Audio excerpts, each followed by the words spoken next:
anything for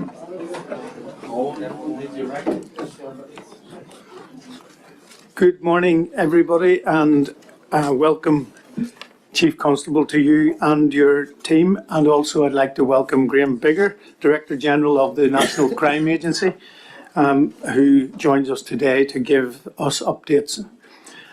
There are a lot of issues of note in both of your reports, Chief Constable and Graham, and we have a number of questions on a range of different events that have come to pass over the previous few months. I'm going to open with my speak with the financial position, and we're going to start on a bit of good news this time on the financial front, Chief Constable, and the monies received following the announcement by the Justice Minister of an additional £36.7 million allocated to policing to meet the in-year pressures faced. This will allow, amongst other things, for pay remits to be met. This is indeed welcome news for the many rank and file officers who we know are working hard to deliver an effective policing service to all of our communities in Northern Ireland.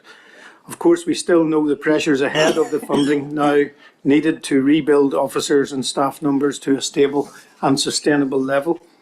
That work is progressing with the department, and I want to thank in particular Pamela and your team, Pamela, for the dedicated work that they're doing in this regard, and also the board's Vice Chair, Brendan, who continues to support this work. So thank you for that. As we've said before, in seeking additional resources, the service also needs to demonstrate effective and efficient use of what it already has and how those resources are indeed used. Last week, the board members heard about ongoing work around management of the PSNI fleet, which, as you know, is both extensive and very costly, as well as a range of innovative work being progressed to transform digital and communication services available to the public and to officers and all of the PSNI staff. This is transformation work to realise financial efficiencies, as well as organisational effectiveness. Not a lot of people know about some of these services, so it is indeed important that this work is communicated so that the public know what they need to do if they require an online service. Although hopefully the one service people will not require is the ability to pay fixed penalty notices online for speeding and other offences. And I don't say that lightly, Chief Constable, given the deaths and serious injuries on our roads over the last number of weeks. And this board certainly welcomes the launch of the PSNI seasonal safety campaign, and we fully support that. I'm moving to children and young people. On Tuesday evening, we published the latest review from the board's Human Rights Advisor on policing and children and young people. One of the most concerning aspects of the report is the reluctance to report online crime to the police. The review also highlights areas where our children and young people are vulnerable and at most risk from becoming victims of crime and criminality. And the findings show that there is work to do in engaging and educating children and young people so that they will feel more confident in reporting incidents to the PSNI. And as we know, this responsibility for this doesn't solely lie with the PSNI. There is a wider statutory services obligation in that regard. In the current financial climate, this report provides further evidence of the need to invest and maintain the presence of sufficient neighbourhood officers. I'm moving now to senior officer appointments. Finally, Chief Constable, we have now completed the competitions for both the Deputy Chief Constable and all three Assistant Chief Constable positions, and this will bring stability to the executive team. Can I extend my congratulations to all of those appointed, Bobby, who will soon take his role as Deputy Chief Constable, and Davy, Mel and Ryan, as they assume their roles as substantive Assistant Chief Constables. Can I also, on behalf of the board, record thanks to Chris Todd for all he has done over the past 12 months as temporary Deputy Chief Constable. Chris has provided very capable leadership during a challenging period, including the aftermath of the data breach, when he took the helm around dealing with the immediate aftermath of that very serious incident. As I know, John, you have valued his support and commitment to delivery, which continues today as he covers you at a National Police Chiefs Council conference. So, Chief Constable, that's all I have to say in my opening remarks, and I'd like to hand over to you, and then we'll take some questions. Thank you, Chair. And I'm very conscious that I'm going to visit some territory this morning, very briefly and succinctly, with regards to funding, because we do not have a board meeting in January, and decisions will be made about budgets in the early part of next year. So, firstly, good morning to all the members and everybody watching online, and I'm very pleased to have Graham Bigger sitting beside me, the Director General of the National Crime Agency. Since our last meeting, as you, Chair, have mentioned in your opening remarks, the Policing Board have held processes for the Deputy Chief Constable as well as Assistant Chief Constable places. As a result of those processes, I share in your delight the appointment of Bobby Singleton as my new Deputy Chief Constable, and yesterday it was announced that Davy Beck, Mel Jones and Ryan Henderson were successful in the Assistant Chief Constable process. Each one brings significant experience to the role. These substantive appointments provide leadership certainty and clarity to everyone in the organisation and for all of those people that we are actually here to serve.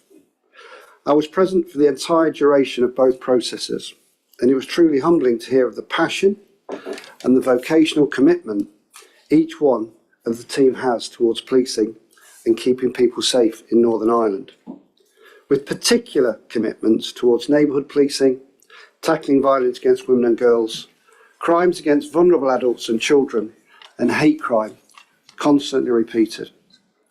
Each spoke of the significant challenges of the unprecedented lack of resources in the PSNI in order for us to deliver the policing services that the people in Northern Ireland deserve.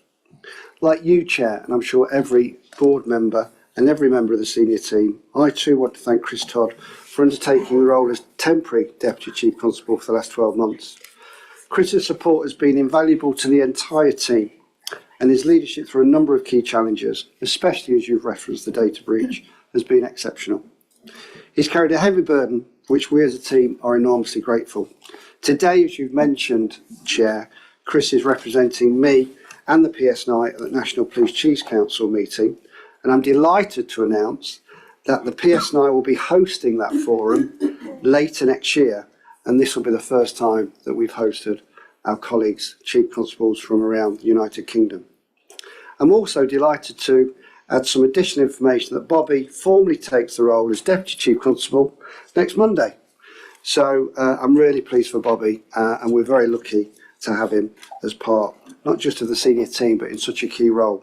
And I have to say, for all of us, it really is a privilege to be part of the senior team leading this incredible organisation. You'll see from my report that November's been a busy month in what has been a busy year. The performance has been quite simply exceptional. There's been a 10.7% reduction in reported crime compared to the previous 12 months. This is the lowest level since lockdown restrictions were in place. Crime rates remain significantly lower than in England and Wales. And I think this underlines how safe Northern Ireland is to live in, to work in and to do business in. However, while the level of crime has dropped overall, this has not manifested itself in reduced demand as crime types have changed. And we now have levels of demand regarding calls for concern and mental health related issues that quite simply overwhelm us. I'm incredibly concerned about those serious high harm offences, some of which have been reported in the media and we've spoken about at this board.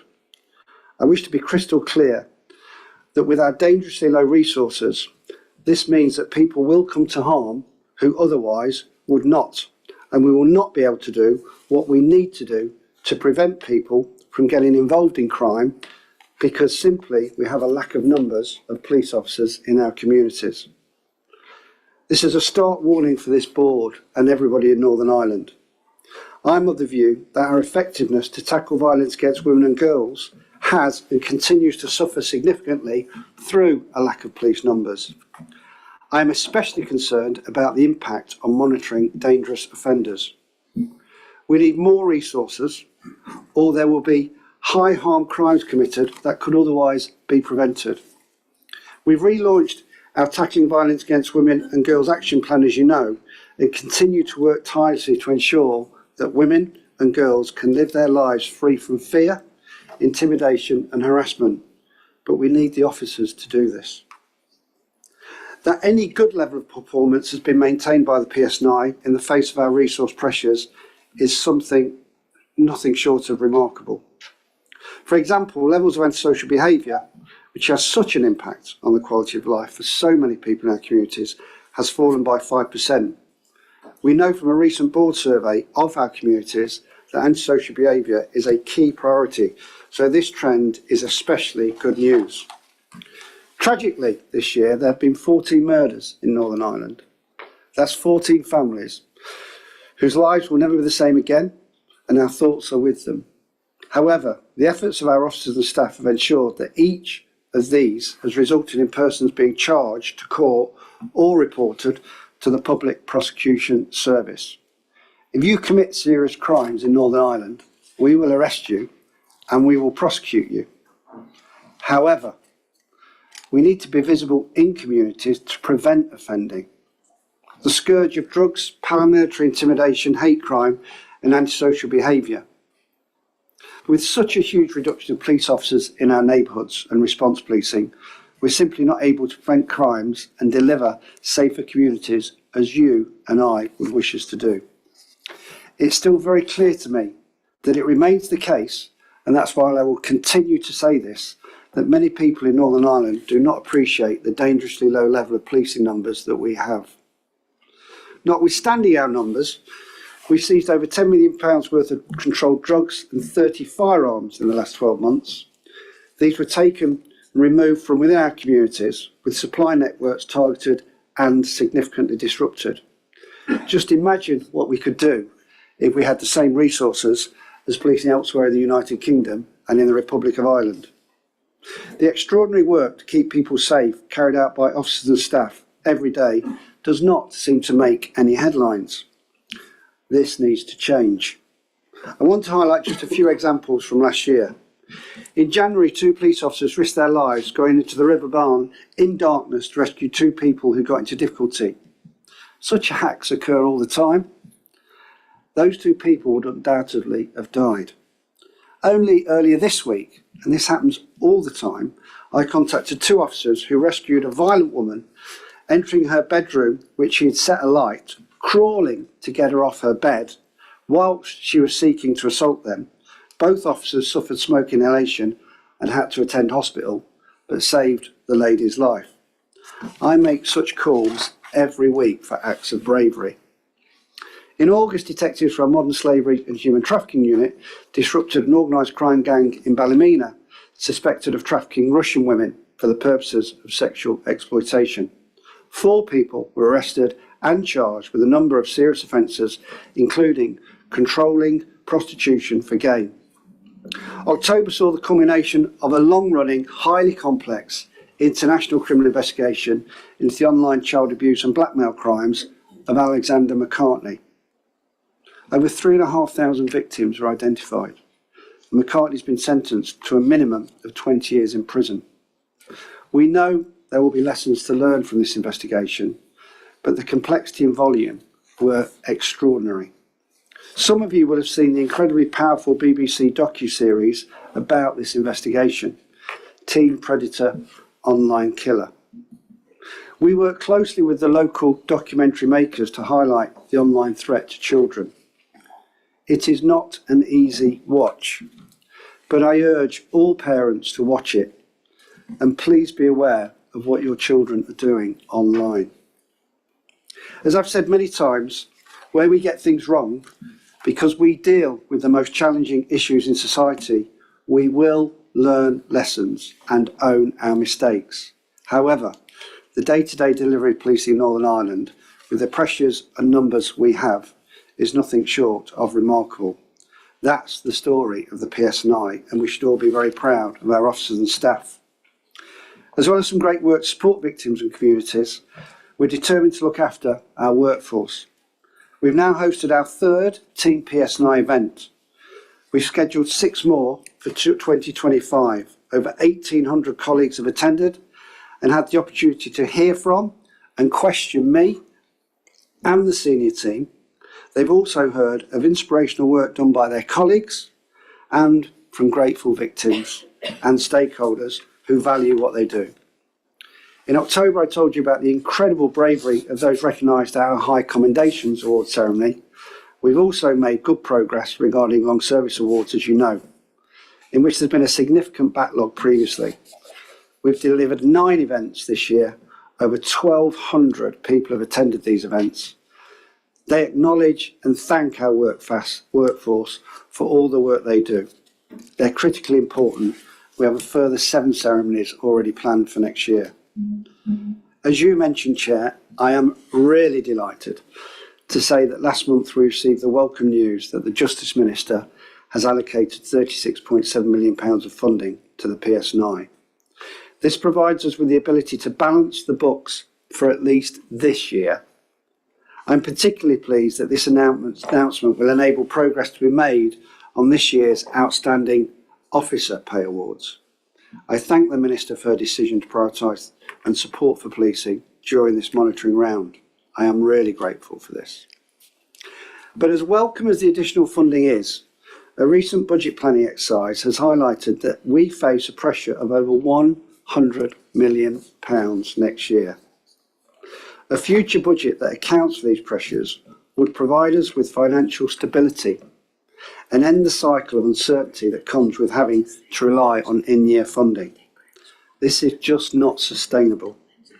Unless we are funded properly, staff morale, which has returned, will decline, communities will be less safe, and we will not be able to target fully those high-harm crimes that change people's lives forever, such as violence against women and girls and hate crime. I'm pleased to confirm to the Board that we have formally submitted our workforce recovery plan to recover officer and staff numbers to 7,000 and 2,572 respectively over the next 3 years. I look forward to working with the Minister to get agreement for this critical funding. I am preparing to launch a new student officer recruitment campaign in January, through which I want people from all communities to join the PSNI. Policing is an incredible vocational profession. Many people simply can't do it, but it's the finest example of public service. This organisation, though, remains at a crossroads, and our frontline policing teams continue to bear the brunt of this pressure. Our local policing teams have 360 fewer constables than they should have, and we have around 400 fewer neighbourhood officers than a similar police service in England and Wales. I'd like somebody to explain why we have to accept that. This means we're less able to address the demands of our communities. Violence against women and girls and safer communities are priorities in Stormont's programme for government, and both have a significant focus for me, the senior team and our officers and staff. However, and let me again be clear, we no longer have the resources to adequately deliver against these priorities and ensure that we provide the level of service that our communities deserve. Our recovery of resources plan must be supported for the safety and future security in Northern Ireland. And I watched with envy and interest the recent Irish election, where the 3 main parties each made commitments to significantly increasing the policing numbers in the Garda, against a backdrop of significant increases already in the last few years. Today, the government in Westminster are announcing, I think, another £100 million towards local policing in England and Wales. We cannot continue to be left behind. Finally, with Christmas just weeks away, we've launched our annual policing plan, Season's Greetings. This year, we're focusing on safer roads, safer shopping, and safer socialising. There will be a focus on nightlife and public spaces, public transport, and particularly on violence against women and girls. You will see police officers at key locations. If you're out and about, please stop and speak to them, especially if you feel unsafe or need help. We are there to support and take care of you. I hope everyone gets some time with friends and family to relax over the festive period. And I want everyone to enjoy the festive period, but to stay safe. If you are out socialising with family and friends, please look after each other. Ensure that you know where everyone in your group is and make sure that everybody gets home safely. Thank you, Chair. I'm now happy to take questions unless we're going to hear from Graham in advance of that. I will probably at this stage bring Graham in. I just want to thank you for those opening remarks. Some very significant wins for the PSNI and some very good work going on, and I would endorse your sentiment that not enough messaging goes out in the media about all of the very good work that your officers are doing on a day in, day out basis, putting their lives at risk for the safety of our community. So thank you for that. Also, I'm encouraged with the National Police Chiefs Council coming to Northern Ireland. That is a good event. It's good not only for policing in Northern Ireland, it's good for Northern Ireland as a country. So thank you for that as well. Director General, thank you for your report, which provides a vast amount of information on the work of your agency. And of course, this week we found out about the agency's work in thwarting one of the largest drugs distribution networks ever detected in the United Kingdom. I have no doubt that those drugs would have caused inordinate harm in communities across the country and in fact probably would have made their way into this jurisdiction as well. For me, that just emphasises the importance of the NCA's work and indeed the work alongside the PSNI. We have your report, so if you want to make some introductory remarks and then we'll move to questions. Sure, thank you, Chair, and it's a pleasure to be here as ever. So I'll just unpack a few points from the report and then we can go to questions. So obviously, since I was last here in June, we've had a change of government in Westminster. Our approach remains the same, though. We are a UK-based organisation as committed to serving the people of Northern Ireland as England, Wales or Scotland. We do that in two ways, by working with PSNI to tackle organised crime in Northern Ireland and by working outside Northern Ireland on crime that will impact in Northern Ireland. It was a real pleasure to welcome you and Trevor, Les, Cheryl, Tommy as well to Spring Gardens, to the headquarters of the National Crime Agency a couple of months ago, and to allow us the chance to tell you a bit more about what the agency does. That feels like a pretty much annual occurrence now, so look forward to having members again next time. You are always welcome. In terms of our performance over the last 6 months, you'll have seen in the report that our disruptions in or related to Northern Ireland have increased by 25%. I think that's a bit of a blip, frankly, just of the way the figures have laid down. We have seen a steady increase over a number of years. I think 25% is a bit of an outlier, but it's really good to see. And what we can also see within those figures is evidence of the switch that we have been trying to do in our work to the most high impact disruptions, the most serious criminals, the actions we can take that is going to have the biggest impact on communities right across the UK, including here in Northern Ireland. And that's evidenced by the bigger increase we've seen in major and moderate disruptions versus minor disruptions. So that's been really good to see. Just to explain what a few of them are. So in terms of drugs, and you and the Chief Constable have both alluded to the challenges that poses on our streets in the UK. We've referred to two particular sets of arrests and seizures that we've had over the last 6 months. Those are part of a broader investigation. That investigation continues and is an important one. We also pull out in the report the arrest of an Irish woman at Belfast Airport for bringing cannabis into Northern Ireland. And I just wanted to dwell on that because that is a trend we have seen really strongly across the whole of the UK and speaking to European partners in Europe as well, which is a really significant increase in people bringing cannabis just in their luggage into airports. And sometimes like their entire luggage is full of just cannabis.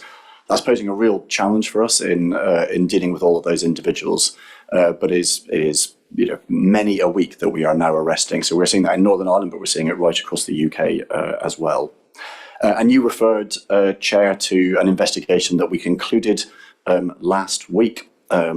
This is the biggest ever detected drug conspiracy in the UK, and it was the culmination of the longest ever criminal trial in the UK. And we've managed to identify that the individuals involved smuggled over 50 tonnes of drugs into the UK that was worth at least £7 billion. So it's quite hard to pin down the exact proportion, but that could be up to 10% of the drugs coming into the UK through this one individual gang. It was a many-year long investigation and then an incredibly long trial, but very pleasing to have seen that brought to a conclusion. And I'm sure we'll get some very, very hefty sentences for those individuals. As you said, Chair, the drugs have gone all over the UK, and absolutely some of those will have come to Northern Ireland as well. These criminals obviously respect no borders, be they county or international. A cyber investigation I wanted to bring to your attention as well, and this is actually one that was led by the brilliant officers in PSNI, but that we worked very closely with, was into a Northern Irish individual who was a key player in a DDoS, distributed denial of services, kind of cyber attack service that he offered online on a website called Digital Stress. That was arrested in, I think it was June or July, in an investigation led by PSNI. But we worked really closely and supported PSNI on this. And what we did in addition was we took over the website that he was using to sell to criminals all around the world the ability to launch DDoS attacks for a period of time, moved that onto basically our infrastructure so that we could see all the criminals who are accessing that information. So PSNI did brilliant work to effect the arrest. We have then gone upstream effectively from that to identify all the people that are working with that criminal, and that's with the FBI as well. And that is partly so we can identify them and try and investigate them in the various jurisdictions they are around the world. And it is partly to set throughout the cyber criminal world an expectation that if they are doing this activity, there is a good chance that we are onto them. So we want to undermine their confidence in being able to operate safely online. We want to increase the confidence of law-abiding people to work online, undermine the confidence of criminals. So we sent all of those people a message saying, we are watching, is it worth it? The Chief Constable also mentioned the extraordinary case of sexual exploitation online by McCartney. And again, an absolutely fantastic bit of work by PSNI to investigate a hugely complex international case and bring it to a conclusion. We've worked really closely with PSNI on this, supporting, as we do with lots of major investigations, particularly in this area. But we've supported on advice on how to do the suspect interview, on how to do victim interviews, on the digital media analysis and victim identification, on the family liaison, and we supported the PSNI being able to approach and speak with the Thomas family in the States, the sad suicide victim over there. So it's a really important case. It's gathered a lot of headlines. It is not, however, unique. This is some of the criminality that we are dealing with right across the UK and internationally. There'll be lessons from this case, but overall, I think a really strong bit of work done by PSNI that we were very pleased to support. On the issue of child sexual exploitation as well, we are the organisation, and we've spoken about this here before, that receives the reports from the National Centre of Missing and Exploited Children in the States that come in from all the tech companies. Those reports have gone up very significantly in the last 18 months, last year up 63%. This is partly because we are actually seeing more criminality taking place online. It is partly because some companies are getting better at reporting it, and it is partly because some companies have reduced the resources they are putting into triaging those reports before they come to us. That has produced an enormous increase in demand on us, and demand that will then flow through to forces right around the UK, including in PSNI.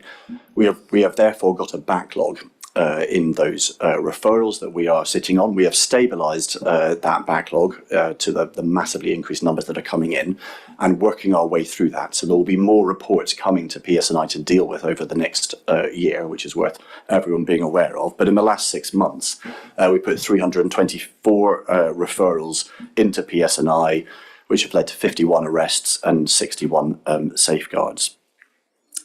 The final 2 points I wanted to mention, civil recovery work that we are doing with the Paramilitary Crime Task Force, onto organised criminality with paramilitary links. We've got 2 very active investigations into that at the moment, one into the North Antrim UDA, one links with the North West INLA. Those are progressing and live at the moment, so I can't go into too many details, but that is good work and builds on the disruptions that we've had over the last few years that I've reported on before. And we're also always working up new cases and opportunities to take, and we have 6 cases that we have developed now and will shortly be looking to task. So that work is continuing and positive. We're not tying that purely to paramilitary linked criminality. We've got one currently covert investigation, so I can't go into the details, but it's just purely into an organised crime gang in Northern Ireland and looking at how we can use our civil recovery powers to take money away from them. The final point I was going to mention was around money laundering. And money laundering is the lifeblood of almost all organised crime, with the exception of some of the child sexual abuse. So it always feels one step removed from actual victims, but it is fundamental if we're going to reduce the incentives for crime. And you may have seen in the media in the last 24 hours that we announced a major disruption into 2 linked organised crime gangs that we've been investigating for some years now, who have been moving billions of pounds and euros and dollars around the world. That is the proceeds of a range of criminality internationally, but with a huge UK nexus to this. And this is, it covers many things, but includes the street cash proceeds from drug crime right around the UK and including Northern Ireland, and also the proceeds of cybercrime, for example, ransomware, which is often in the form of crypto. And so what this group was doing was basically, or 2 groups, acting like a bank, taking in crypto, swapping it for the cash, and doing that internationally. And we've worked with a range of organisations right across the globe, including the FBI, the Garda in Ireland, authorities in the UAE, to get on top of this group and bust it. And we announced sanctions with the US yesterday. We have made 84 arrests on this case, 71 of them in the UK, 1 of them in Dublin, and seized about £20 million. So it's a really good blow against organised crime internationally that impacts right across the UK, including here in Northern Ireland. There's my update, Chair. Back to you. Thank you, Director General. That's, again, some very significant good work in keeping communities safe, and in particular with working hand in hand with the PSNI. I'm going to move to questions now from members. The first one is from Les Allamby. Les? Thank you, Chair, and thank you, Graham. I've 2 questions. One's a general, and then I maybe separately from that ask a very specific Northern Irish one. The general one is I really welcome the increase in performance, and note that NCA was in the lead in 75 of 105 disruptions. And I wonder if you could say a bit more about what that means in practice, about being in the lead, and what that reflects. Is it that the intelligence and the criminal activity it extends or initiates outside of Northern Ireland, or is it some other reason? It's really just to get a bit more of a handle on what that means in practice. So thank you. So it's both, actually. So a lead disruption is where we take the final executive action or make do the takedown of a website or safeguard a child or seize money. We take the final action. In other cases, it will be where we are supporting PSNI in this particular case, and we are providing intelligence or so on. So the lead disruptions that are mentioned here will be a combination of ones that we have that have happened in Northern Ireland and outside.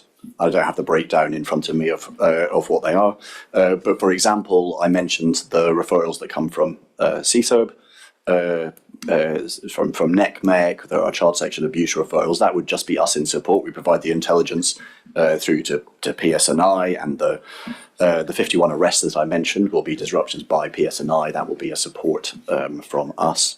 When we are making arrests, and there are two, for example, drug arrests mentioned in the report, which, as it happened in GB, but were people who were coming back to Northern Ireland for their drugs. That would then be a lead disruption from us. Thanks. And a quick supplementary question out before a second. And is that reflecting any difference in trends, or, in terms of, we know crime is international, doesn't know boundaries, and cybercrime, child sex abuse, etc., or is that just redolent of where things are generally? I just wonder whether there's you're noticing any difference in terms of criminal activity in Northern Ireland, and whether it's homegrown or much more international. So generally, and we've talked about this before, we are seeing the organised criminality, and I mean, I always focus on that because that is my job. The neighbourhood policing and work that the Chief Constable was talking about is absolutely fundamental, of course needs to continue. But in terms of the organised criminality, we are seeing that becoming more international. They don't respect borders. That is enabled by technology. And we are seeing more crime also taking place online.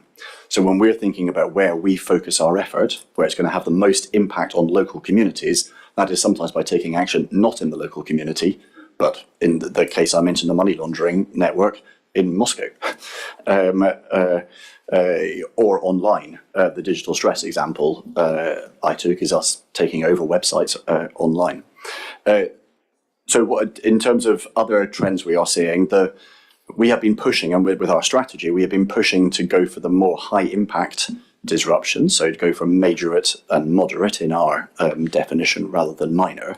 We are not pushing one way or the other on lead or support. We're not trying to say we want to do more leads or we want to do more support. That just depends on the type of activity that is there. And we have a conversation each time, if it's not immediately obvious, about who is best placed between the NCA and PSNI to take it forward.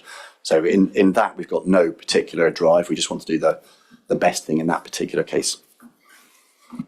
And my very specific question, very separate one, is, after the events of last summer, can you update us on the threat posed by right-wing organisations and the relationship between those groups and individuals, both outside of Northern Ireland, elsewhere in the UK and elsewhere in Ireland, and local individuals and organisations, and where you see that currently sitting? So largely I can't, actually. So the main responsibility for extreme right wing, particularly when it goes into terrorism, with counter-terrorism police in the UK, so not an issue for us. We were absolutely involved in the summer in the response. It was all hands to the deck across law enforcement and prosecutors and a whole range of organisations that responded incredibly well. And John and I spoke at the time about what was happening and whether we could support more. So we did put people into intelligence. We thought about technical tools and used new technical tools that we could, working with regional organised crime units, working with counter-terrorism police to get a good handle on it. I think one thing that it exposed to all of us, which we knew already, but it was a really good example, is that we are not yet well set up within the UK, and frankly, I don't think any other country is, to deal with the rapid spread of disinformation, to deal with the grey world between something that is obviously criminal and something that is obviously bad but not criminal, that is happening online. And what happened in Stockport and then spread around certainly GB and to some extent Northern Ireland cut right across what would be a local policing responsibility, what might be an NCA responsibility, what might be a regional organised crime unit responsibility, what was, definitely partly a CT police responsibility. And we need to get better collectively across all of those organisations at making sure we're not leaving gaps and making sure that we are investing more in our ability to understand and respond to those challenges. Can I just add something on that? Sorry, Les. Only because of some of the questions anyway that Graham has obviously superbly responded to. But you would expect in a lot of the organised crime space here, and we have a significant resource in that space, particularly with regards to paramilitaries. The fragility of the funding for that. But we would lead in most of those investigations. But we would absolutely rely on the support and the expertise. And the reach of the NCA. And the McCartney case is an example with reaching out to the Thomas family and facilitating access to the American authorities with regards to that investigation. In answer to your question about the view of right-wing activity, we did a huge amount ourselves to understand what was happening online, what was happening within the communities here, and what was coming from not just wider UK but overseas. I reached out to Graham during that period and Ken McCallum at MI5. MI5, that's more of a responsibility for them around the right-wing extremism. What we are seeing, and this is no surprise to anybody, and I would expect we might get some questions on this because of the figures that have come around hate crime, we are seeing this global and this UK-wide increase in hatefulness and hate crime. And that obviously manifested itself in August. And so much of that, and Graham nodded to it, is through misinformation that is provided online.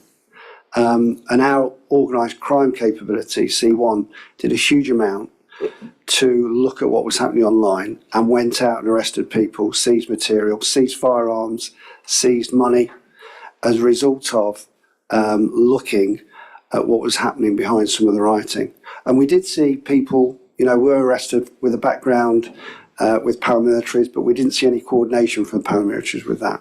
Simply individuals who previously been involved with that activity who were arrested as part of the 50-odd people that we suspected of being involved in those crimes.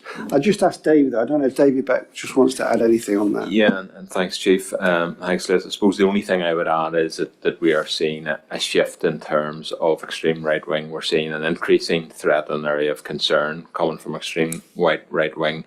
However, we're seeing a shift in terms of the origin of that, and what we're seeing and what concerns me most is the fact that shift is moving in terms of people, particularly young people, being radicalised in their own bedrooms, in essence, online. So hence the need for the close connection with our partners in NCA, etc., both with an ability to address the criminality, but also with the ability to look towards early intervention, prevention, support for those young people and indeed their families. And certainly that's the work we're involved in at this moment in time in that regard. And if I could just pick up on what Davey said, actually, so my colleagues in counter-terrorism policing, so Matt Jukes, published yesterday or today, I can't remember, a report done jointly across the Five Eyes, so the United States, Canada, Australia and New Zealand, on the growing incidence of minors, of children, in terrorism and extremist activity. And it's grown from something like 5% of their caseload to 20% of their caseload. And I'm speaking on his work now, so apologies if I've got the figures slightly wrong, but we are absolutely seeing that. And it is something that we are seeing across a range of criminality. It is this weird online world that can radicalise anyone to a whole series of different extremes, some of which can end up in terrorism, some of which can end up in cyber activity or extreme violence and misogyny against women. And it is a really hard thing to address. It goes across a whole series of law enforcement organisations, but exactly as Davey was implying as well, it's not primarily a law enforcement issue. It's something that we need to be addressing across society. Thanks, Jen. I don't intend, there's a lot of other questions, but just quick comment is that there was a very effective piece of significant reassurance given to communities after the events of the summer. And I guess the point for me is that continues And I recognise entirely, Graham, as you say, the grey area of bad and criminality and what we deal with. We'll probably have an example of it. One of the questions to the chief about how quickly things can spiral out of control based on online rumour. And it's really important that we are in that space in terms of PSNI and working as effective as we can and liaising with communities. And I know a lot of work's been done in that space and it just needs to continue. So thank you, Chair. Thank you. I'm going to ask Frank to come in for a question. I think that you're addressing that to both the PSNI and NCA. Okay, thank you, Chair. This is for Graham and for John. Does the time fit the crime as an old adage, an old cliche, yeah? But can you share with us your beliefs as to whether the penalties that are currently being passed down for sexual crimes against our children and young people are lenient or otherwise? And if, like me, you believe they're far too soft, yeah, what can we do to address this, and who can I ultimately address it? Thank you. So I've spoken publicly on this before. So some of the sentences that we get for child sexual abuse are very strong. And McCartney's an example. We've had, that and more for cases in England and Wales as well. But they are inconsistent. And some of them are absolutely too small. So the figure that I've used before is that for the viewing of indecent images of children, which is, a very complex phrase for watching videos of the rape of kids. But the sentences for those, only 20% end up with someone going to jail. And 80% will be a suspended sentence or a community order. Now, not all of them should go to jail. They range in severity very significantly. There are different routes to rehabilitation.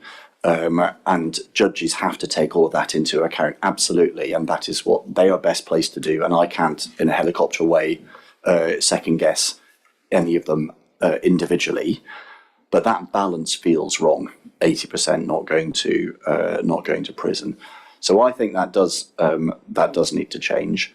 A route to it, you are asking, what can we do about that, is certainly for England and Wales, the Justice Secretary, the Lord Chancellor in London, has commissioned a sentencing review. Now, that's been prompted largely by the fact that the prisons are full. And so there is a starting presumption that we need to reduce the number of people that are in prison. And I wouldn't dispute that, actually. And we have started a conversation with the Ministry of Justice and indeed with the Justice Secretary about the balance of who goes to prison and making sure the right people are going to prison for the right crimes for the right length of time. And that will involve some other people not going to prison and getting community orders and being really focused on rehabilitation. But in our world, it will involve some people who don't go to prison, and some of the people that we are talking about going to prison for, or at all, and for longer than they currently are. That, of course, is not an answer in itself. You then need to make sure that they are not able to continue committing crimes from prison. And we do see examples of people still being able to view indecent images of children in prison, because you can get access to phones in prisons far too easily. And you also need to make sure that there's the right rehabilitation support for individuals once they are in prison, so that there is a better chance when they come out that they don't reoffend. And we need to make sure we're investing in probation and having the right ancillary orders on those individuals so we can have control of them once they come out. So what we can't do is just get to an arrest, put them in jail for longer than we've done before, and kind of throw away the key. It won't work. They will come out eventually. We've got to try and reduce the risk of recidivism on release. So it's a complex picture. It's inconsistent, and there are some areas where definitely the penalties need to be stronger. Thank you. I would endorse everything that Graham has said. For many years, I think, as particularly detectives, we invest hugely in investigating offences against our most vulnerable in society, our children. And when you see perpetrators not receiving custodial sentences for that, it is incredibly frustrating for us as professional police officers, but it's heartbreaking for parents, families, and those survivors of those crimes as well. I would also add that here I have some real concerns sometimes about sentencing for terrorism offences. There's an additional element to this as well, Frank, and there's so much to talk about this, and I know we're limited for time. The prison population is a big issue. We shouldn't be sending people to prison, in my view, over and above people who commit serious crime because they can't pay fines. There's a big social discussion to have about this, investment in prisons. We also need to do the work around making sure when people go to prison, when they come out, it's not the university of crime anymore, but it's something where we ensure that they come out and they're no longer going to commit crime. We do things to ensure that particularly those who've been predatory towards children and vulnerable people, there are mechanisms in place to address that, to address their behaviour. We don't do enough of that. I'm also very worried about bail. We continually bail people who are a threat, who we repeatedly arrest, and there's some issues there with the McCartney case, which in the fullness of time we'll talk about with this board.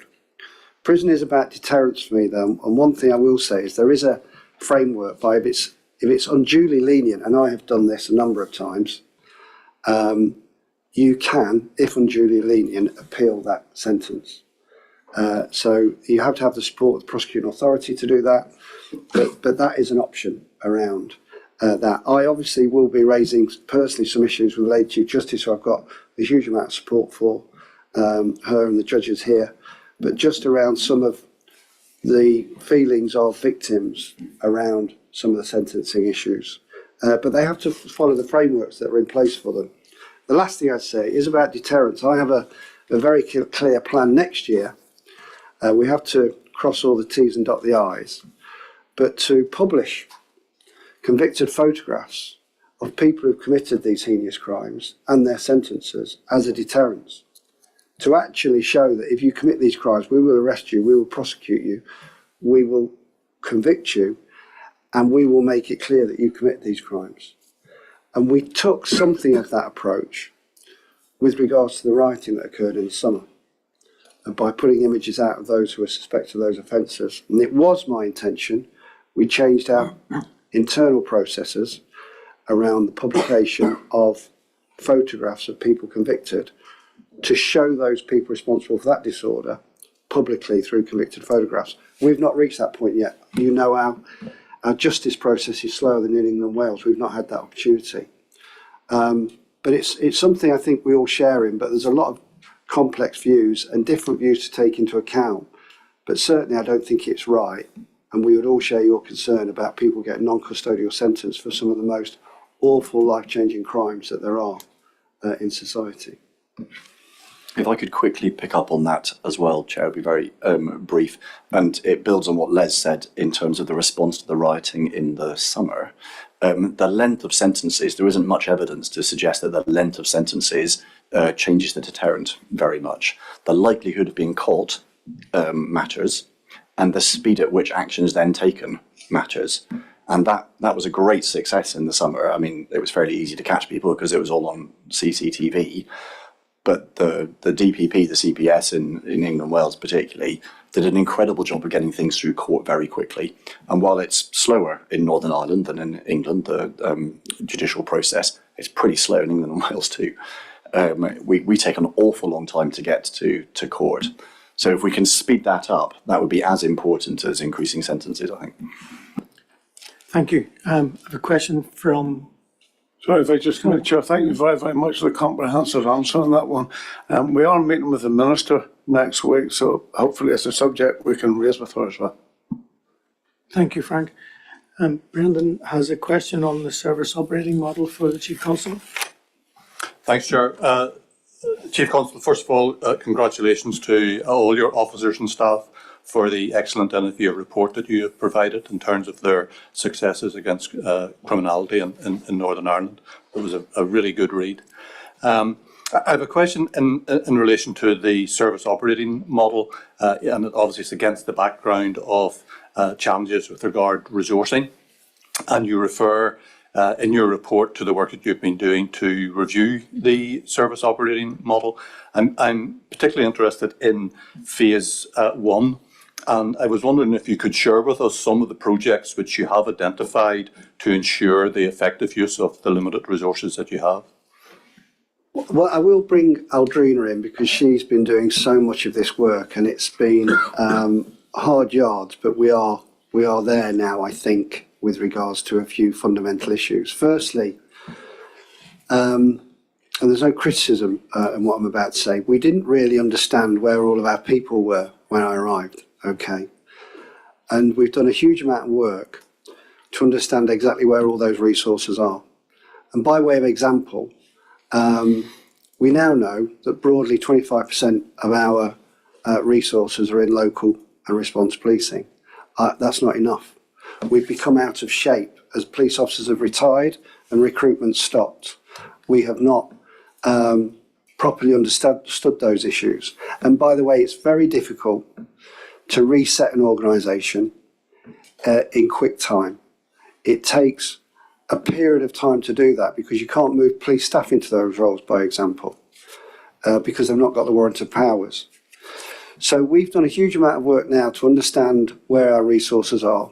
We're very clear on what our priorities are, which have come through hopefully to this board in the last 12 months, and obviously our future policing plan that we will agree for the next 5 years with the board.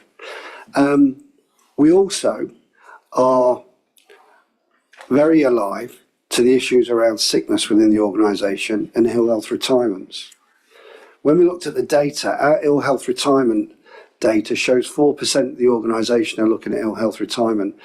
The average in England, Wales and Scotland is 0.7 of 1%. Now there are some issues around that. Now we do have a workforce that are exhausted because we don't have the resources that we need.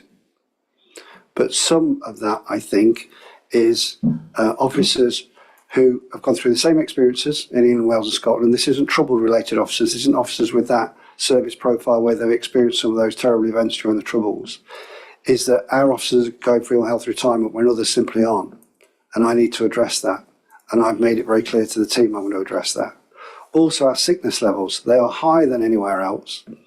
And again, some of that I strongly believe is linked to the fact that they're absolutely shattered. And I was with the public protection team last week, and the caseloads that they've got for the seriousness of crime are much higher than elsewhere. The responsibility that they carry with those cases because of the high risk involved. But we also have, I think, people who are going sick who I would not expect to be sick. So again, 2025 is going to be a very clear programme of work to address that. Overwhelmingly, our workforce are incredible. But where we've got any issues to address, we are going to address them. And the way I've described the work and the operating model is we need to optimise what we've currently got. And then we need to, through the business plan that we've submitted, get to the optimal operating model with the investment that we need to recover to those 7,000 police officers.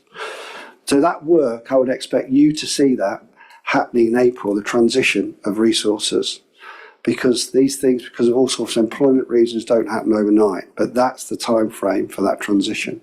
But let me bring Aldrina in, who's got probably so much detail. We're going to be here for about an hour now. I promise you won't be.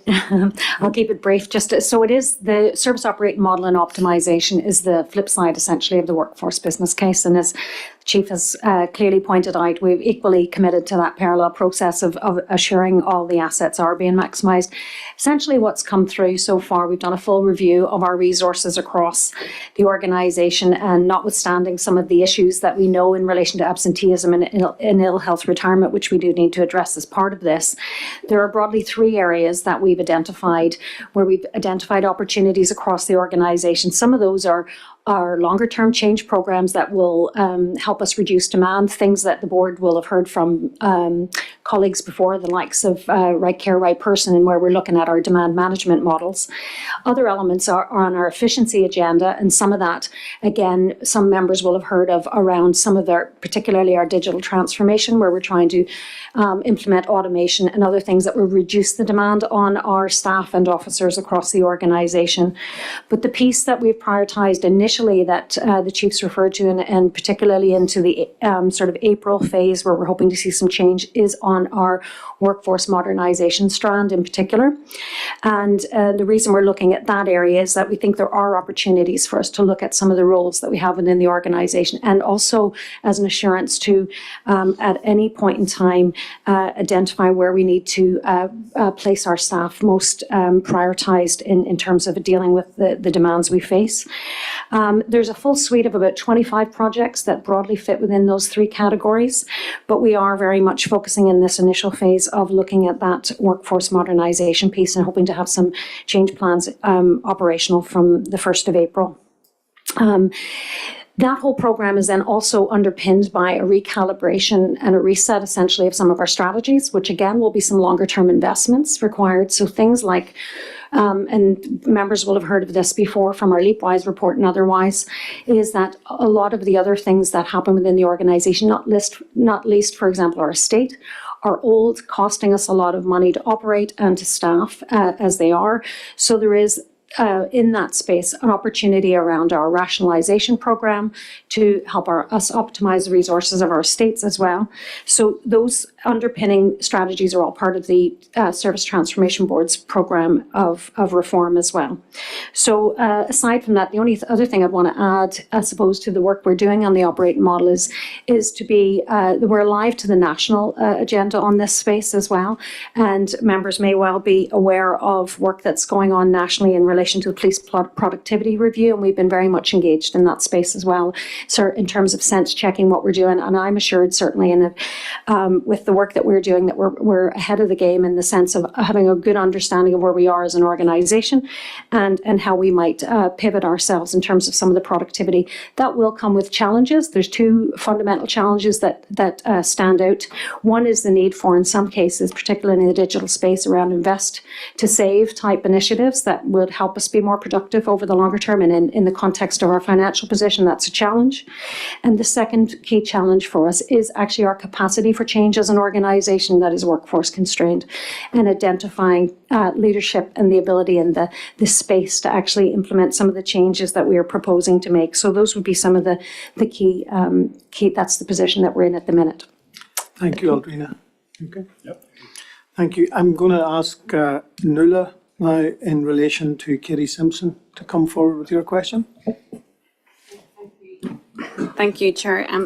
Obviously, with the Police Ombudsman report being launched or being published on the 12th of November, this has been the first opportunity to address it in this forum. I've asked many questions in the past, so I want to focus rather than on the changes to the structures that were made and outlined by Davy Beck previously around the actual themes that really kind of have permeated throughout the Pony report. And one of those themes does appear to me to be an element of misogyny within particular officers, perhaps not purposeful, in the PSNI, and that's particularly around women who have either suffered from domestic violence in the past or who have had relationships with men who are of particular kind of behaviour.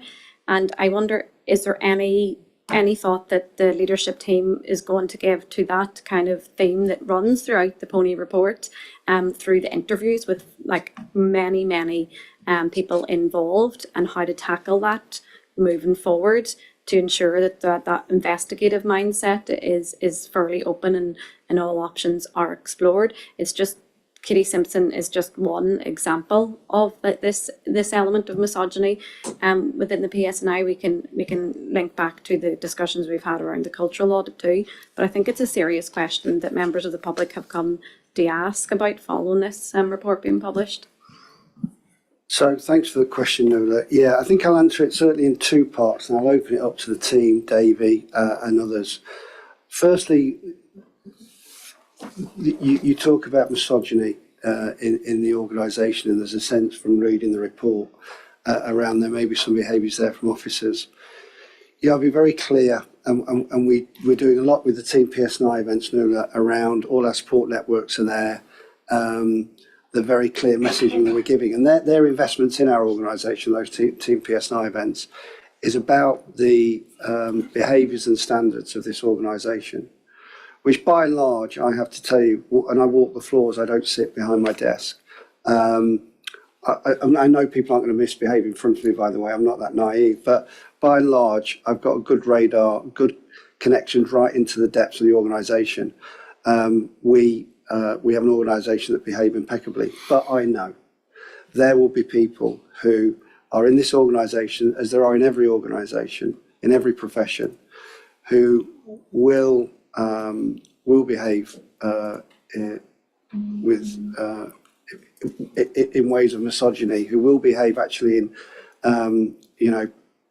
ways of prejudice and bias. We have got a very strong and robust approach to dealing with people who behave like that, through our professional standards and through our code of ethics, which we've reviewed and reset. We have a very strong record of dealing with people who show those behaviours. So we emphasise that continually, and the cultural audit that we did last year didn't examine those particular behaviours, and that's something we've had conversations in the last few weeks about the next audit, to focus on difference and how it feels for people, to make sure that we are an employer of choice and that whatever underrepresented group somebody might come from, they don't feel anything other than the organisation supports them and it's a place that they can feel confident in working. There is a second element of your question that I am concerned about, which is the time that we spend in listening to people who, for all sorts of reasons, might not feel that they're able to tell us what's going on. That we are, I used the term previously that I expect all officers to be, which is professionally curious about why are we back at this address another time. We put a lot of work in place, which David's spoken about at this board, to make sure where errors were made previously, and they're organisational errors for me in my view, we have addressed them. But we've got to do work, and we've done training, and particularly with sergeants who go to scenes of issues where there's, for instance, concerns about sudden deaths, where there might be domestic related incidents, where we are making sure that the forefront of all of those officers' minds are the issues that we are learning from Katie and other incidents. And I spoke to the Ombudsman this week about the Ombudsman coming and speaking from some of these cases to our recruits around what they're seeing. To make sure that they're not just doing the legal bit, the communities bit, but there's lived experiences that the Ombudsman will hear from victims and families, that we're passing that on to our young officers, especially with the recruitment process that I'm very much hoping we get supported for. So there's that bit as well.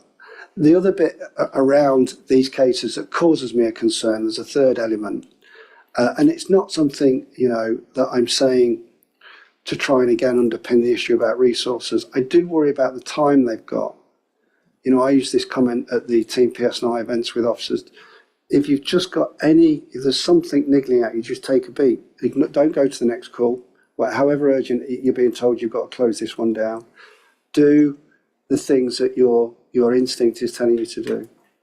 You might, because of the protection of the person you're dealing with, if it's a vulnerable female or vulnerable male in domestic abuse situations, go and get advice. If you're able to do it without exposing the individual to any more risks, make the inquiries you need to make locally. Absolutely assure yourself that you have dealt with the situation properly, and go and get help and advice.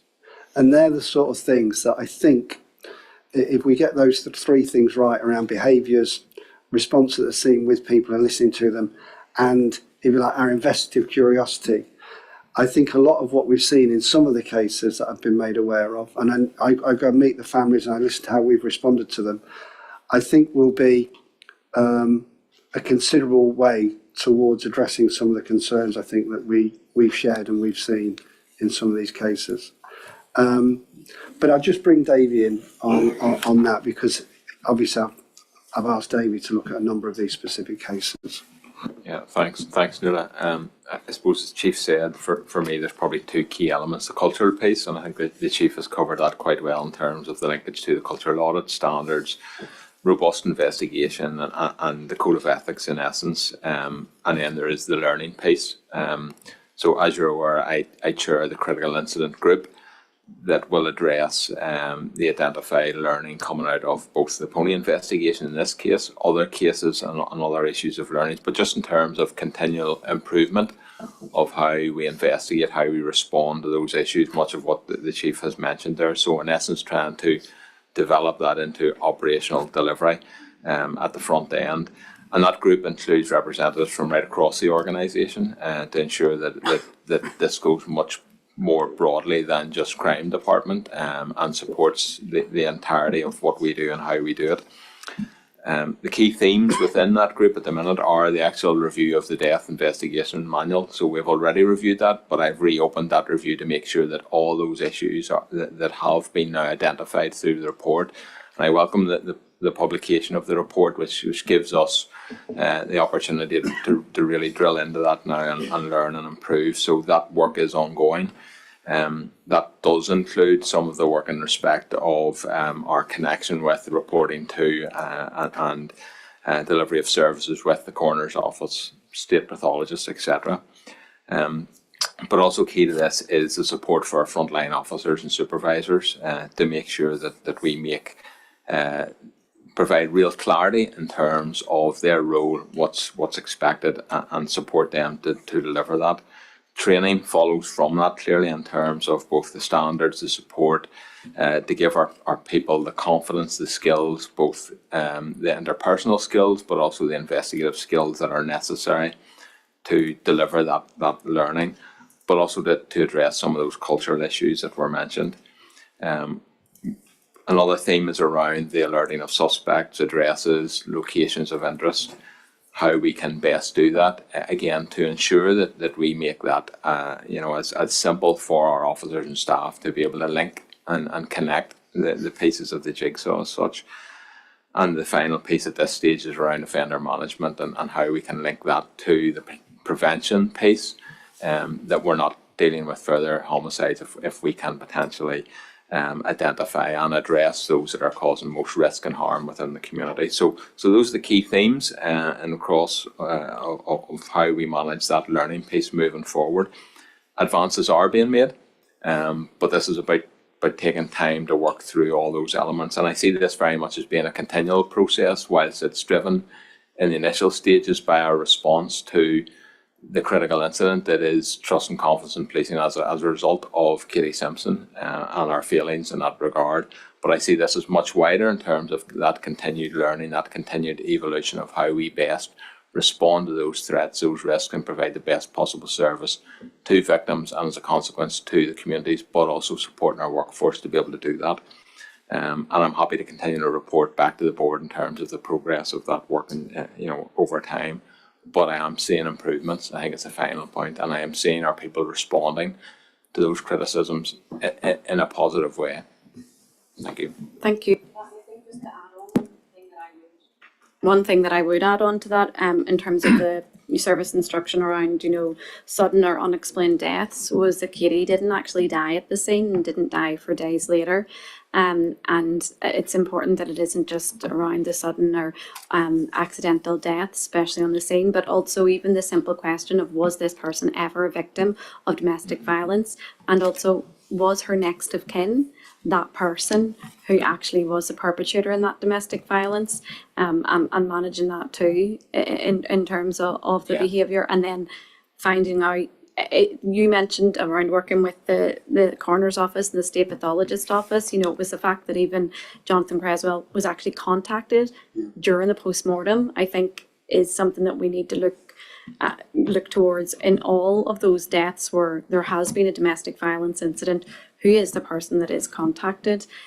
Because I know that members of this board and the other suicides that are being reviewed, there are similar circumstances with around a number of those. Don't want to go into too much detail, but a number of those issues. So I think it is important that we do hear back continually. Yeah, and just to reassure, those points are being addressed within that review.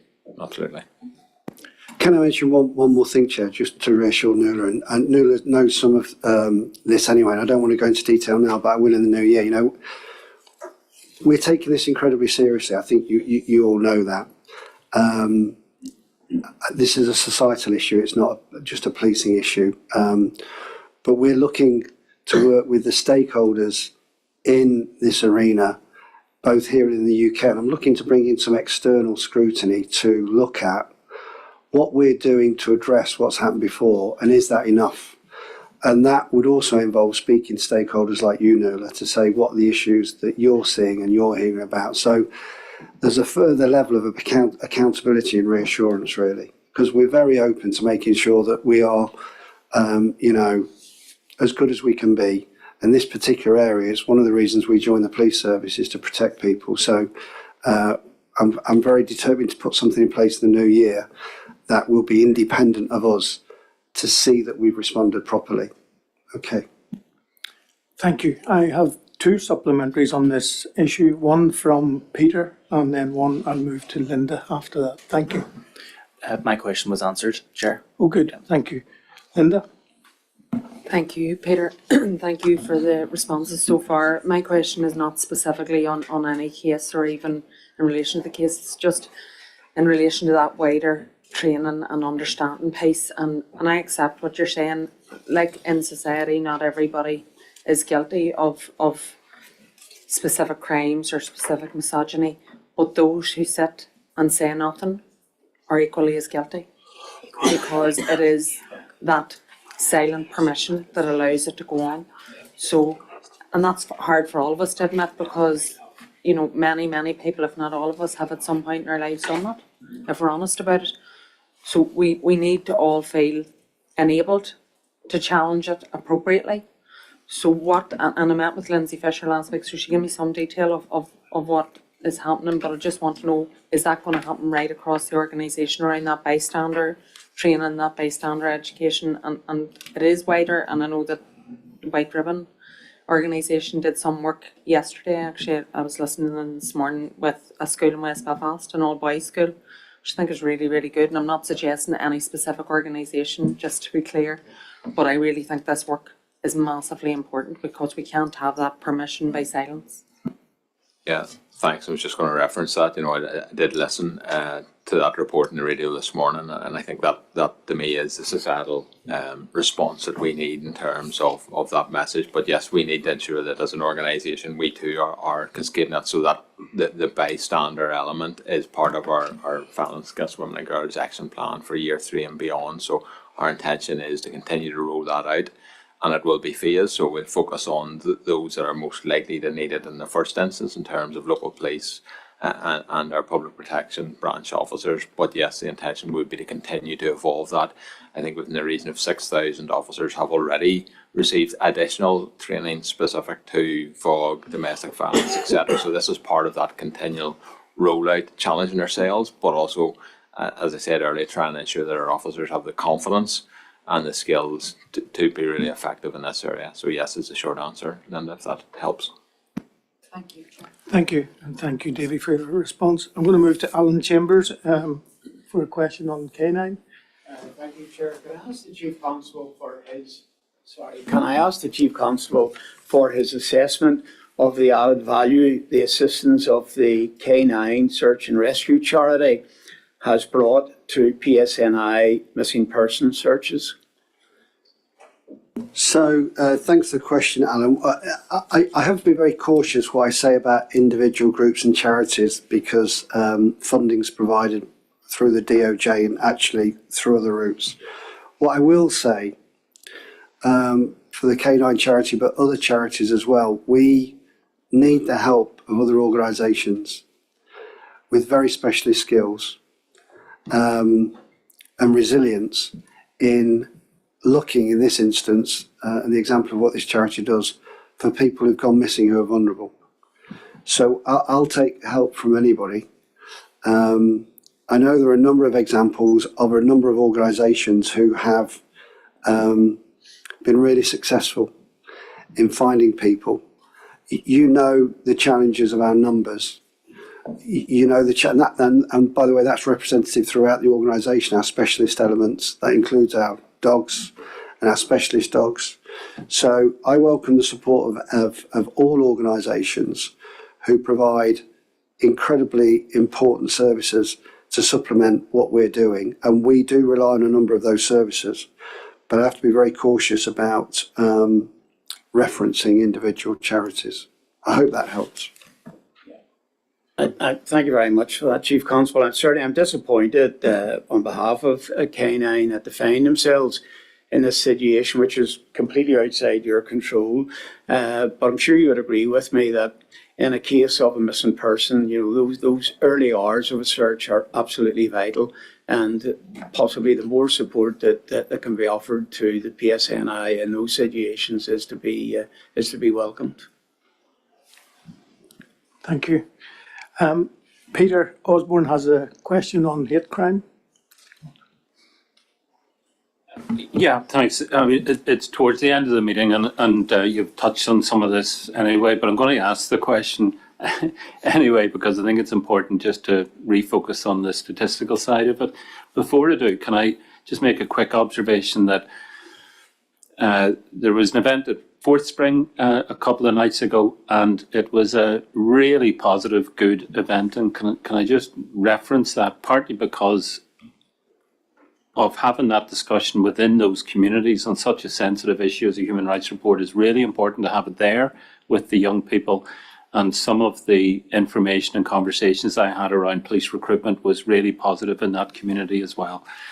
And some of the stuff you've said in your report around the importance of diversity and representativeness within the policing service is hugely important too. And I certainly welcome the commitments you've made to reach out further.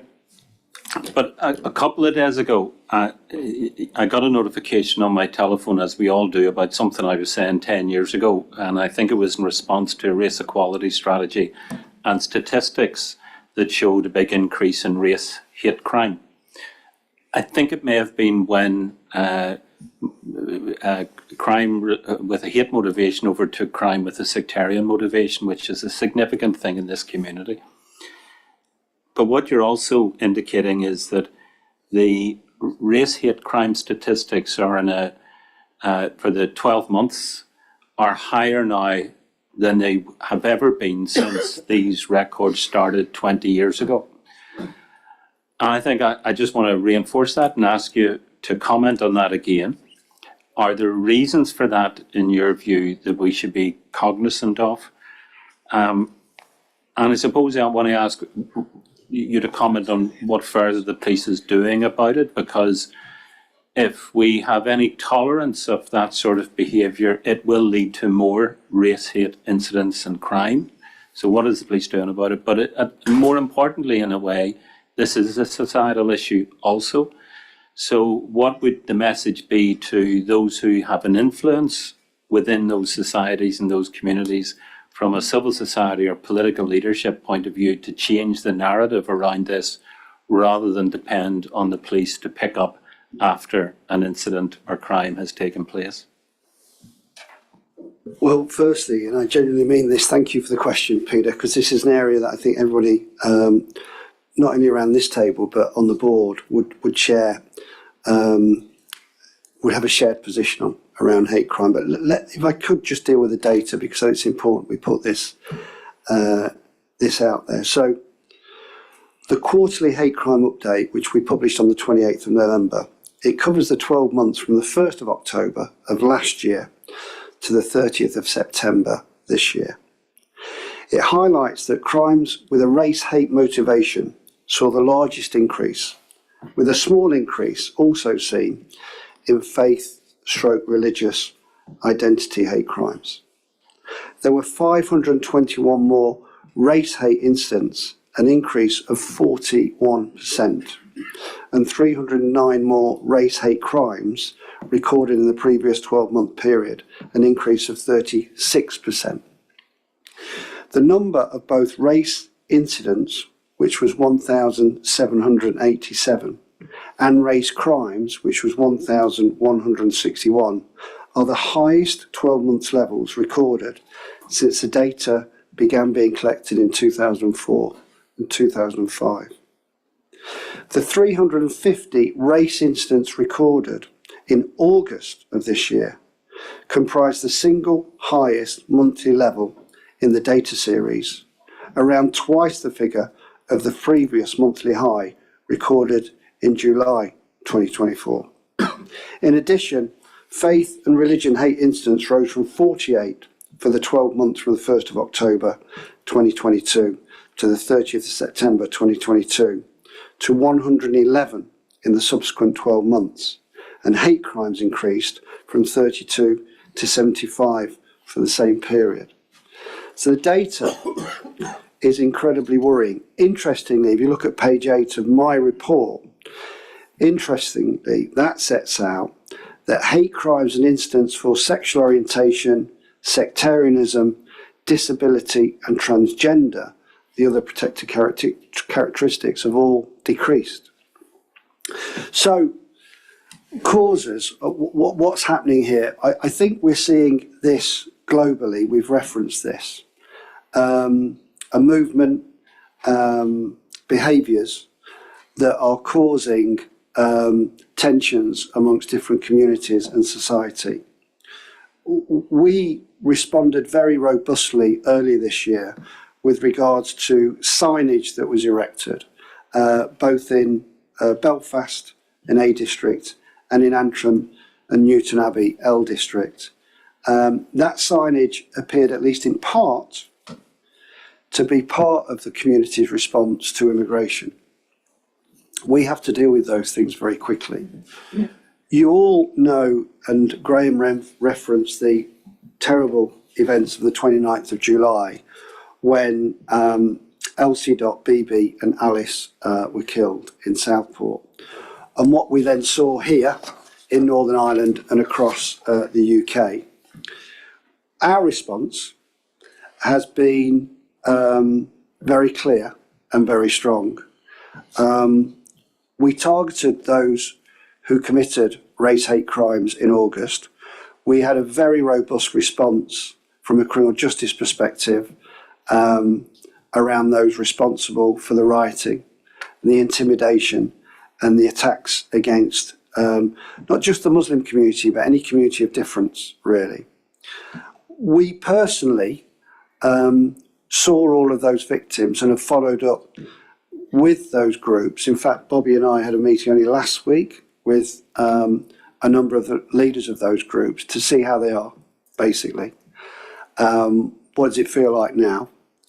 And to make them very aware and hopefully confident that we're there to support them and deal with any continuing and residual crime. I've mentioned this before to this board when I spoke to a number of those victims of the events of the summer. It wasn't by no means the first time they'd faced criminality. They've continually faced hatefulness, antisocial behaviour, criminal damage, often not reporting it. So I would really encourage, really enforce the need for people who are subject to these crimes to let us know about it so that we can deal with the offenders in a very robust way. We've really focused on the community engagement. Our community engagement team have done some incredible work, and I think that's been recognised by the communities as well. And I will say this, at a time when we are hoping to be reaching into those communities through a recruitment campaign, the confidence that has come out of the relationship since the events in August with policing, and I know there were some frustrations with the community with our initial response to the disorder, which I've acknowledged and spoken to them about, but our officers got in harm's way to protect diverse communities. I'm hoping we'll see an uplift in our representation, because currently visible ethnic minorities in the PSNI stand at literally between 0.5% and 1%. The representation of the visible ethnic minorities in Northern Ireland is around about 8%. So we want to change that, proactively change that. But this is, and again I've spoken about it, and I was delighted when the executive were called back during the disorder, where the First Minister, Deputy First Minister, Justice Minister and myself stood up and made very clear statements about the events that were happening on the streets of Northern Ireland. And we need that whole systems approach. We need all of our public services, we need all of society to make sure that we make it very clear that none of this is acceptable. And only by doing that will we begin to address issues. And we're seeing more and more, in my view, worrying issues with young people, but that's about education. And again, I know you'll think, well, he's just saying it again. I want officers in schools. I want officers talking to children, helping problem solving, ensuring that children understand the dangers of being online. Teachers are there to teach. They're not there to do the things that we know we can do really well and better than teachers. So we need to be in that space. And that includes dealing with the hatefulness that we've seen recently in schools in Northern Ireland. So I think it's a whole systems approach. I am delighted that the Executive Office have had a number of meetings recently around race hate. And I'm hoping that series of meetings develops into something tangible around that whole systems approach to deal with these issues. I'll probably pause there. I'm not sure I've answered all your questions. I think I have. I'm looking around the table if there's anything from anybody else. Bobby? Yeah, just to say, Peter, and we hope that those conversations that have been chaired by the Executive Office will help inform a revised racial equality strategy. Again, we've talked about that here at this meeting, and I think what the figures highlight and underline is really that that's needed now more than ever. So we're willing and able to play our part in that. Sorry, yeah, thanks for that. And the reason I talked about 10 years ago, I was getting a notification. This isn't a new issue. The figures have been increasing over the last decade, and you're absolutely right. It's a whole society approach and a whole system approach that's needed. It's not just a policing issue. You pick up the pieces of stuff. So I'm delighted to hear about conversations around making a response more robust, more generically than just policing. I was interested in, and it's not for now, the comments around online radicalisation of young people, and it would be useful just to get a bit of a feel for what that looks like and what the solutions are to some of that as well, because that is extremely worrying. Thank you. Director General, if you need to leave, I'm conscious yet we've got about maybe 5 or 6 minutes to go. Okay, thank you. I have a question from Gerry Kelly on the model school. Thank you, Chair. And it's probably a bit unfair just to put it in as the model school, but that is an example of it. I mean, we've been talking about this whole meeting, and the whole systems approach, I absolutely agree with you. So it's not an issue of me coming in here and talking about what the police are doing or not doing, but I think this is an example, because we're talking about the other thing that one of you said was the rapid spread of disinformation.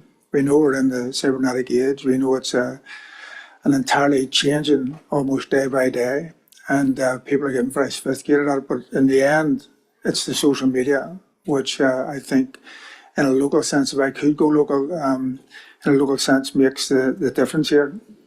So just on that, and there has been, it's not new, as Peter says, and in North Belfast, it's certainly not new in terms of what's been going on for a long time. And actually, in fact, it was, I think, improving quite substantially.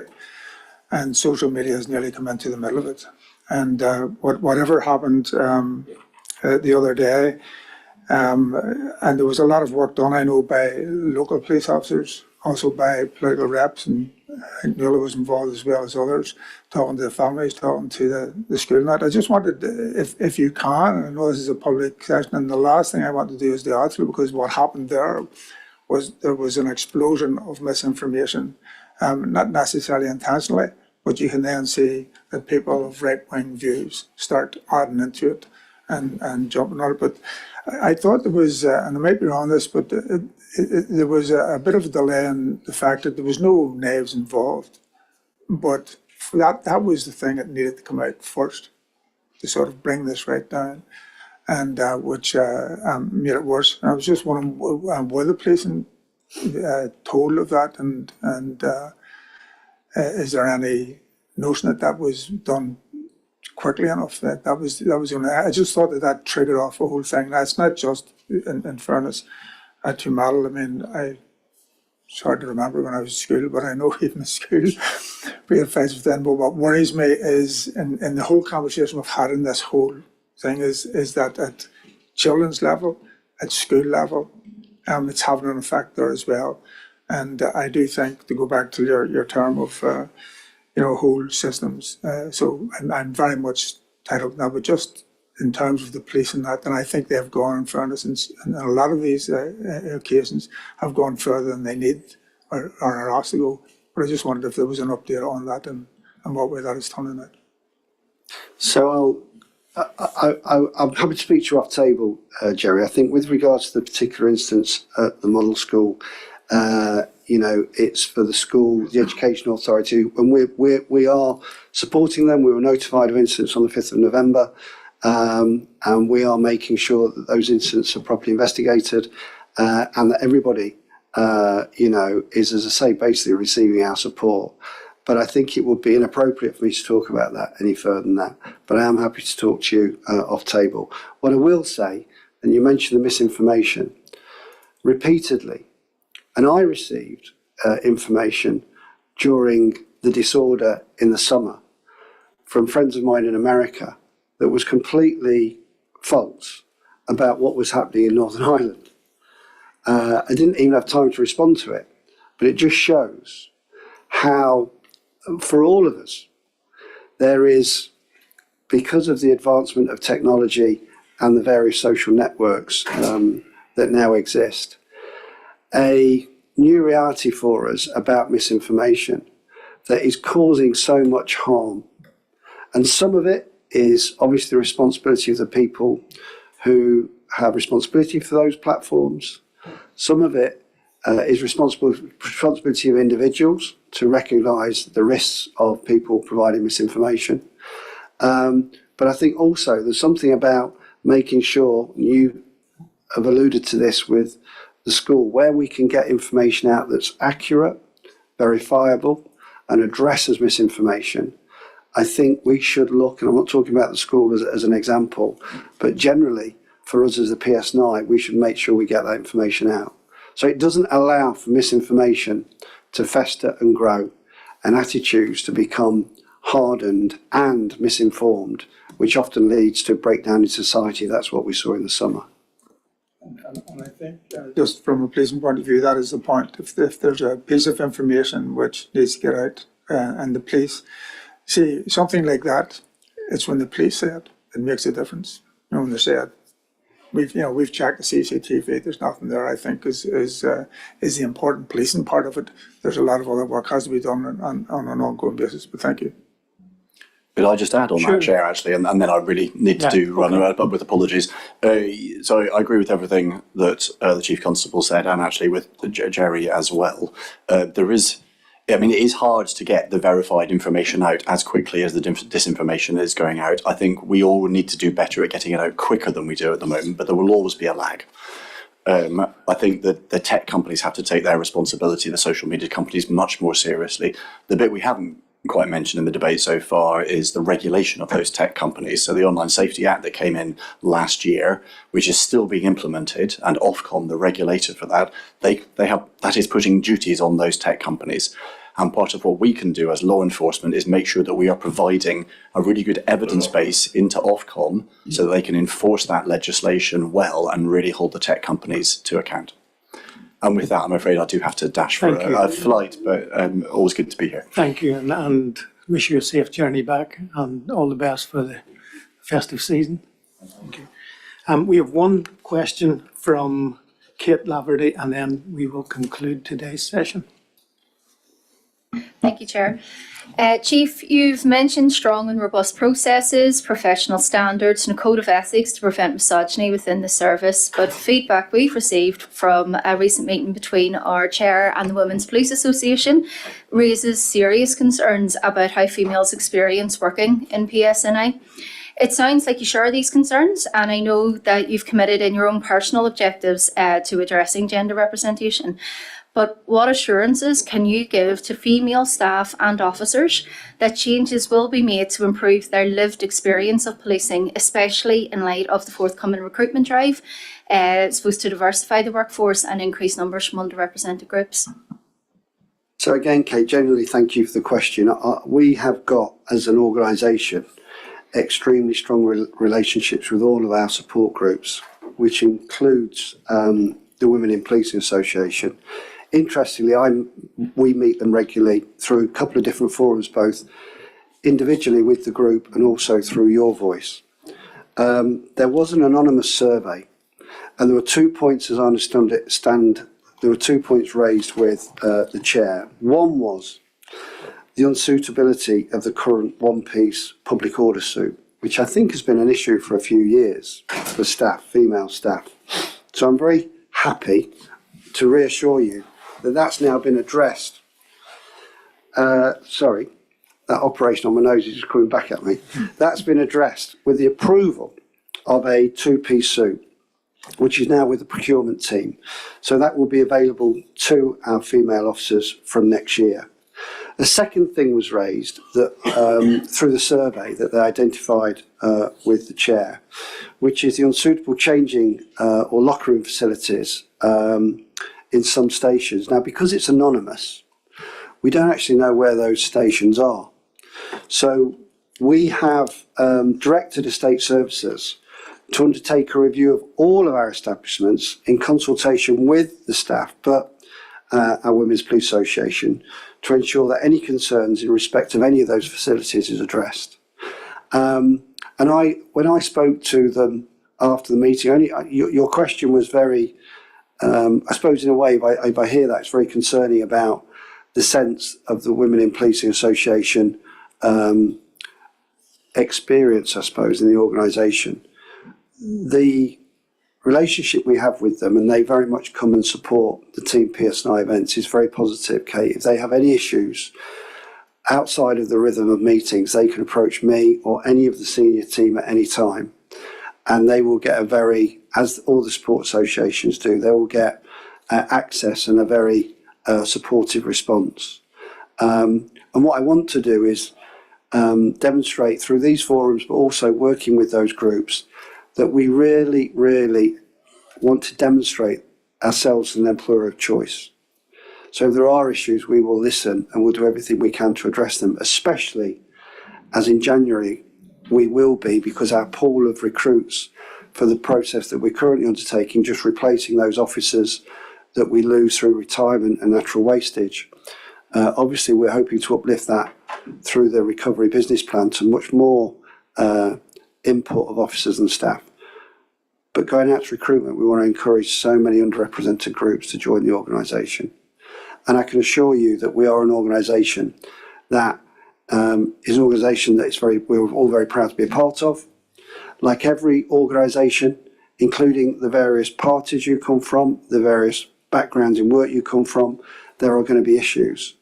But we are an organisation that, above all others, will look to address those issues. And that's what we've sought to do with the support groups. I don't know if there's any further questions on the survey. And thank you for coming back on those 2 points, Chiefs. But with respect, they weren't the only two matters of concern. There were issues raised around misogyny and the fact that women often felt they had to go that little bit further in order to be taken seriously. And it wasn't one or two statements. Those statements were made repeatedly, and it speaks to the need to change an approach and culture, and it's possibly around learning that needs cascaded through the organisation as opposed to simple changes which are required in estates or in uniform. But I'm pleased that you're at least making those changes as a start. Thank you. Yeah, and I do need to come back on the misogyny point, because obviously all of us around this table would not allow any of those behaviours, and I think you all know that. So I'll go back to the association, because any examples, and I suppose the issue with this particular survey, it's anonymous, any examples of those behaviours where they are identified, they are dealt with very robustly through the professional standards department. And we've got plenty of, supervision and almost, I suppose, mechanisms to ensure the organisation is behaving properly to identify these behaviours. But that doesn't mean they don't go on. And of course, behaviours that we don't want going on in all organisations. But there is a zero tolerance of that in this organisation. I just want to make that very clear. I should bring Claire in, because I know she's been dealing with the cultural audit. It's an area that I mentioned in answer to a question with Nuala, that we're looking to look at difference in the next cultural audit and unrepresented groups to their experiences. Yeah, thank you, Chief. As you know, we conducted our cultural audit, which was a broader survey in 2023, And we're at the stage where we're looking at the next phase of that. And we know that inclusion, understanding inclusion and inclusive workplace practices is the area that as a service executive team we've discussed we want to look into in more detail. So the feedback from the WPA and indeed all our minority and diversity staff associations and other partners will be really critical in that. And we will use the WPA survey from 2022 to help inform some of what we look at next. I've looked at it again in detail and yes, there are other issues in there. Interestingly, absolutely acknowledging some of the feedback that we've had around work-life balance and how females experience that in the roles that they do in PSNI, commentary about resilience at work. We've already mentioned uniform and other, facilities that are available to females at work. You'll know about some of the proactive steps that we're taking around promotion and development opportunity and career opportunities, and also in relation to women's health. So those are some of the other themes that have come out, and it's very helpful for us to join up all of the other pieces of work that we're doing around that. In our cultural audit, there were only, I'm going to say, 2 questions out of the bank of 40 questions that really asked about inclusion or wrongdoing. And that's why we know, that the audit wasn't designed to look at those things specifically, but that's why we've identified that we want to, look in more detail on that next. We obviously do also have equality, diversity and inclusion training for all our staff. And the second module of that does in particular draw out maybe a focus on biases and particular experiences of underrepresented groups. But again, that's only one way that we can, look at it, but it's an important aspect. Thank you. And that concludes all of the questions for today. I just want to finish by, first of all, acknowledging that one of the themes that have come through today and a recurrent theme is the wider societal responsibility to a lot of what we're experiencing within policing in Northern Ireland. And I think that really needs to be acknowledged here, because it's not just all about policing. Society and statutory agencies need to take a greater role and play a greater part in that. And finally, I would like to say that this is our last board meeting before Christmas. And can I take this opportunity to wish everybody a safe and peaceful Christmas and extend this board's thanks to all of those within policing, the NCA, and all of those other blue light and emergency services who keep us safe and who will be working over the festive season and the new year. Please follow their guidelines to keep yourselves all safe. And also, on a personal note, as chair, I'd like to thank all the board members for all of your input throughout the year and your support for me personally, and indeed Sinead, our chief executive, and your entire team for all of your hard work throughout the year. And thank you to those who have joined us online continuously and indeed today. Sorry we started late today, but that's why we're finishing late. And our next session is on Thursday, the 6th of February. Thank you, everybody.